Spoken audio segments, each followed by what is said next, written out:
How are you? All are fine? Very good. तो मैंने कल आपसे कहा था कि मैं आपके 1 to 3 लेसन का टेस्ट लूँगी, तो all are prepare 1 to 3 lesson for test? All are? No, why? क्यों नहीं प्रिपेयर करके आए? कितने लोग प्रिपेयर करके आए? Only 5 student. वाई? और लोग क्या कर रहे थे कल घर जा कर के? चलिए आप बताइए श्वेता, आप क्यों नहीं पढ़ कर आए? क्या प्रॉब्लम थी? कोई काम था घर पे? हाँ, क्या काम था? आपके भाई का बर्थडे था, ओके, जन्मदिन था, इसलिए आप नहीं पढ़ पाए। ठीक है, बैठ जाइए। चलिए माही, आप बताइए आप क्यों नहीं तैयारी करके आए? आपके सिर में दर्द हो रहा था, ओके, तो आपने कोई टैबलेट नहीं ली? फिर सिर में दर्द ठीक होने के बाद भी आप नहीं पढ़े, क्यों नहीं पढ़े? सिर का दर्द ठीक ही नहीं हुआ। अच्छा, चलिए दीक्षित आप बताइए आप क्यों नहीं पढ़ कर आए? क्यों नहीं पढ़ कर आए आप क्यों नहीं पढ़ कर आए? हाँ, आप इसलिए नहीं पढ़ कर आए। किस लिए नहीं पढ़ कर आए? आपके पेट में दर्द हो रहा था, ओके। फिर अंशिता आप क्यों नहीं पढ़ कर आई हो? कि आपको क्या हो रहा था? कुछ कुछ हो रहा था। ये क्या होता है कुछ कुछ? व्हाट इज दिस कुछ कुछ? क्या मतलब आपको अच्छा फील नहीं हो रहा था, तो ऐसे बोलो ना आप, ऐसे क्या होता है? ठीक है, तो देखो बच्चों, अंशिता बोल रही है कुछ कुछ हो गया, मतलब इसे समझ नहीं आ रहा कि क्या हो रहा है क्या नहीं हो रहा। देखो बच्चों, मैं आपके इन बातों से सहमत हूँ कि आपको सब प्रॉब्लम हुई है, लेकिन जब भी मैं आपको टेस्ट के लिए बोलती हूँ तभी ये प्रॉब्लम क्यों क्रिएट होती है आप लोगों के साथ में? ये बात मुझे आप बताइए, पहले बताइए क्यों होती है? क्योंकि आप टेस्ट की तैयारी नहीं करते हो, अच्छे से नहीं करते ना, और फिर आप सोचते हो हम टेस्ट दे देंगे बिना पढ़े तो 0 मार्क्स आएंगे, 0 मार्क्स आएंगे तो हमारी क्लास में इंसल्ट हो जाएगी। आप ऐसा सोचते हैं ना, इसलिए आप बहाने बनाते हैं। तो देखो बच्चों, हम भी आपकी उम्र से निकले हुए हैं, तो हमें बहुत अच्छे से पता है कि आप क्या बहाने बनाते हो।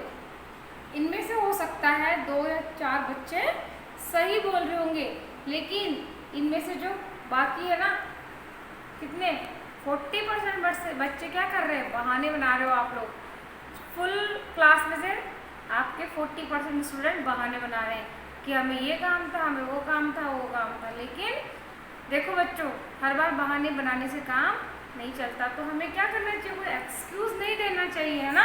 नहीं ना, जिस काम के लिए करने के लिए कहा है वो कर लेना चाहिए, क्योंकि वो काम आज नहीं करेंगे, कल नहीं करेंगे, लेकिन आपको कभी तो करना ही पड़ेगा, इसलिए तो हमें वो काम आज ही कर लेना चाहिए। आपने सुना है ना, काल करे सो आज कर, आज करे सो अब, पल में परले होएगी, बहुरी करेगो कब। यानी बोल रहे हैं कि जो आपको काम के लिए बोला जाता है ना बच्चों, जिस काम के लिए बोला है, मैंने बोला ये काम कर लेना, तो आपको क्या करना चाहिए? उस काम को कोशिश करनी चाहिए कि मैं आज ही कर लूँ।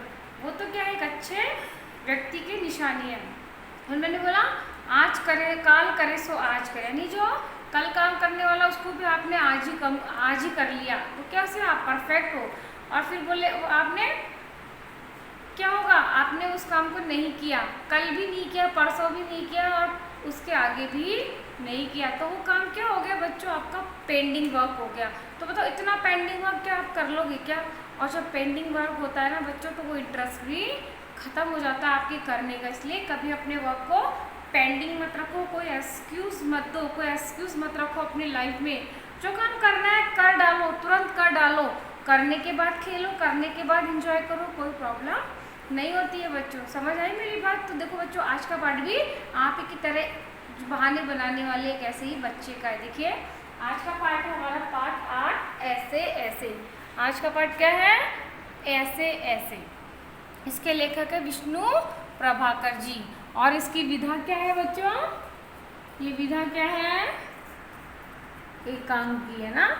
एकांकी क्या है बेटा? नाटक की एक शॉर्ट विधा है ना? नाटक क्या होता है? बहुत बड़ा होता है, एकांकी छोटी होती है। एकांकी में क्या होता है? सिर्फ एक क्या होता है? मजाक वाला प्रसंग होता है ना, हास्य विहंग होता है ना। इसमें क्या होता है? हंसी मजाक के छोटे छोटे पार्ट्स बनाए जाते हैं ना, तो उसमें क्या होता है, आपको बहुत मज़ा आता है और वो जल्दी भी ख़त्म भी हो जाता है।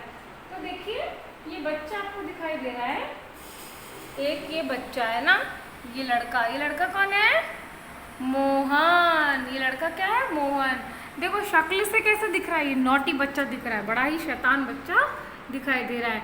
अब ये कौन है, मोहन की मम्मी, ये मोहन के पापा है ना, और ये मोहन के पड़ोसी दीनानाथ जी। इनका नाम क्या है, दीनानाथ जी। और ये क्या है, डॉक्टर साहब। और ये क्या है, बैद जी। और ये क्या है, पड़ोसन नेबर है ना, पास वाली आंटी। और ये क्या है, मोहन के मास्टर जी। मास्टर जी मीन्स टीचर।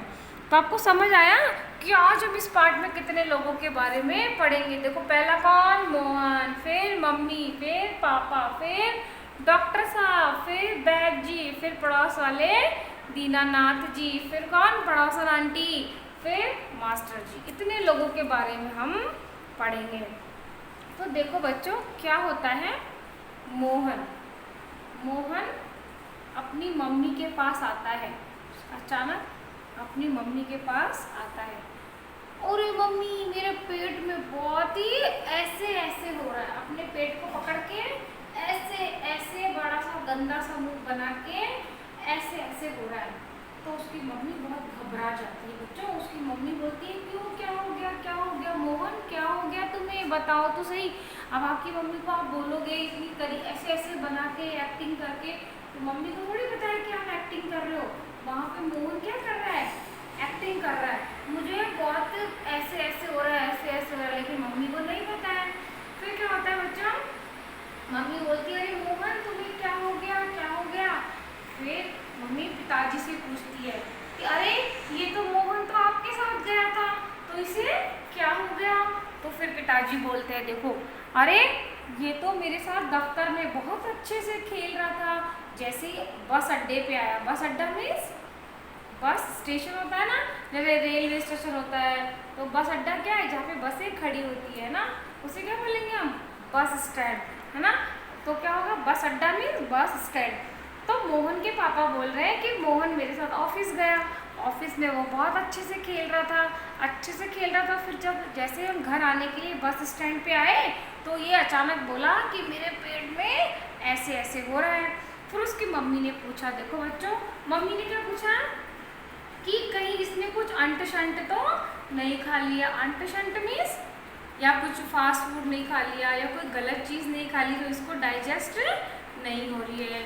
फिर इसके पापा बोलते हैं कि नहीं इसने तो क्या खाया था, एक केला और एक संतरा खाया था। क्या खाया था बताओ मोहन ने, एक केला और एक संतरा खाया था।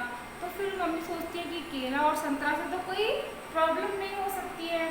फिर क्या होता है, फिर मोहन थोड़ी देर में बोलता है अरे मम्मी मुझे ऐसे ऐसे हो रहा है। अब मम्मी ये सोच रही है कि मम्मी को हंसी आ रही है। हंसी क्यों आ रही है, क्योंकि मोहन ऐसे बोल रहा था कि ऐसे ऐसे हो रहा है। मम्मी सोचती है कि ये ऐसे ऐसे बीमारी कोई गंभीर बीमारी तो नहीं है, अब क्या करें, इसे कैसे ठीक करें, कुछ भी समझ नहीं आ रहा है। अब मम्मी को बड़ी चिंता हो रही है कि मोहन को आखिर ऐसा क्या हो गया। अब जब मोहन ऐसे ऐसे बोलता है तो मम्मी को हंसी आ रही थी, और जब मोहन ऐसे कर रहा था, झटपटा रहा था यानी, तो क्या हो रहा था, मम्मी को दुख भी हो रहा था कि पता नहीं मेरे बच्चे के तो क्या हो गया, अभी बीमारी कैसे ठीक होगी। तो फिर ना पापा आते हैं अंदर, पापा आते हैं, मम्मी को बोलते हैं क्या हुआ मोहन, क्या हुआ। मोहन की मम्मी, मोहन को क्या हो गया। तो मोहन की मम्मी बोलती है देखो देखो बेचारे का रंग सफ़ेद हो गया है। क्या हो गया है, रंग सफ़ेद हो। अब बताओ रंग सफ़ेद कैसे होगा, कोई व्यक्ति काला होगा तो उसका रंग सफ़ेद हो जाएगा क्या, नहीं होगा ना। मतलब क्या है यहाँ पे कहने का मतलब बच्चों, ये मुहावरा है, रंग उड़ना। रंग उड़ना, रंग उड़ने का मतलब है जैसे कोई व्यक्ति परेशानी में है ना, बहुत ही उसको बहुत तकलीफ हो रही है, तो क्या होगा, आप उसके चेहरे पे फीकापन आ जाएगा, उसका चेहरा क्या पड़ जाता है, डल हो जाता है। डल हो जाता है तो उसे क्या लगता है कि इसका रंग उड़ गया, यानी कि चेहरे का रंग कैसा हो गया, डल हो गया, यानी कि वो सुस्त हो गया, उदास हो गया, बीमार हो गया। तो कोई भी बीमार व्यक्ति को देखते आपको पता चल जाता है ना कि इसके चेहरे में कितने चेंजेस आ आ गए। तो यहाँ पे कहने का ये मतलब है, रंग उड़ना मीन्स यानी कि हाव भाव बदल जाना, यानी कि बीमार हो जाना। उसका तो रंग ही उड़ गया है ना, इसका तो चेहरे का रंग सफ़ेद हो गया। अब बोलते हैं कि उसकी मम्मी बोलती है, अरे मोहन के पापा जल्दी डॉक्टर साहब को फ़ोन लगाओ, बुलाओ। अभी तक डॉक्टर साहब पता नहीं क्यों नहीं आए, कितनी देर में आएंगे, क्यों नहीं आ रहे, कब तक मेरा बेटा ऐसे ही परेशान होता रहेगा। तो मोहन के पापा बोलते हैं कि मैंने फ़ोन तो किया है डॉक्टर साहब को, अभी आते ही होंगे। फिर थोड़ी देर में क्या होता है, फ़ोन की घंटी बजती है, ट्रिन ट्रिन ट्रिन। मोहन के पापा फ़ोन के रिसीवर को अपने कान पे लगा लेते हैं। और इससे के आगे का पार्ट पढ़ेंगे हम कल, क्योंकि ये एक बहुत इंटरेस्टिंग पार्ट है और एक नई जिज्ञासा लेकर आप कल की क्लास में आइएगा। देखिए कल किसका फ़ोन आया था, मोहन के पापा के पास, है ना। और ये पता लगा के आइएगा आप कि ये ऐसे ऐसे क्या था, है ना। पता लगा के आएंगे ना, ऐसे ऐसे क्या था। क्या आप भी ऐसे कुछ करते हो क्या, आपको भी कुछ ऐसे वाली बीमारी होती है क्या, इसके बारे में आप पता लगा के जरूर से आइएगा। ठीक है। देखो बच्चों, आज हमारे पाठ में आया था सेकना। मोहन की मम्मी क्या कर रही थी, जब मोहन के पेट में दर्द हो रहा था ना बच्चों, मोहन की मम्मी क्या कर रही थी, जब उसके पेट में दर्द हो रहा था तो इस तरह से वो सेक कर रही थी। आप देखते हो ना, वाटर बैग होता है, गर्म पानी का वाटर बैग होता है ना, वाटर बैग से क्या करते हो, उस पानी को भर के ऐसे सेक करते हो कि शायद उसके ठीक हो जाए। इसमें क्या है, गर्म पानी भर के मोहन की मम्मी उसके पेट पे इस तरह से सेक कर रही थी, है ना। फिर है हवाइयाँ उड़ना। मैंने बताया मोहन के चेहरे की हवाइयाँ उड़ गई, नहीं घबराहट होना। दफ्तर मीन्स कार्यालय, ऑफिस। यकायक मीन्स अचानक, तकलीफ मीन्स क्या है, परेशानी, है ना। तो देखो यहाँ पे कितने आए, 5 वर्ड्स। सेकना, गर्म पानी की भाप देना। हवाइयाँ उड़ना, घबराहट होना। दफ्तर, कार्यालय, ऑफिस। यकायक मीन्स सडनली, अचानक। तकलीफ मीन्स प्रॉब्लम, परेशानी। तो आज आपको समझ आया होगा कि कितने पात्र यहाँ पे आए हैं ना, बहुत सारे पात्र आए हैं और लेसन भी बहुत ही इंटरेस्टिंग है। तो इसके बारे में आपको जानने की जिज्ञासा है ना, है कि नहीं है, है ना। ये जिज्ञासा है आपको इसके बारे में जानने की। तो बच्चों इसके बारे में हम पढ़ेंगे कल। तब तक के लिए बाय।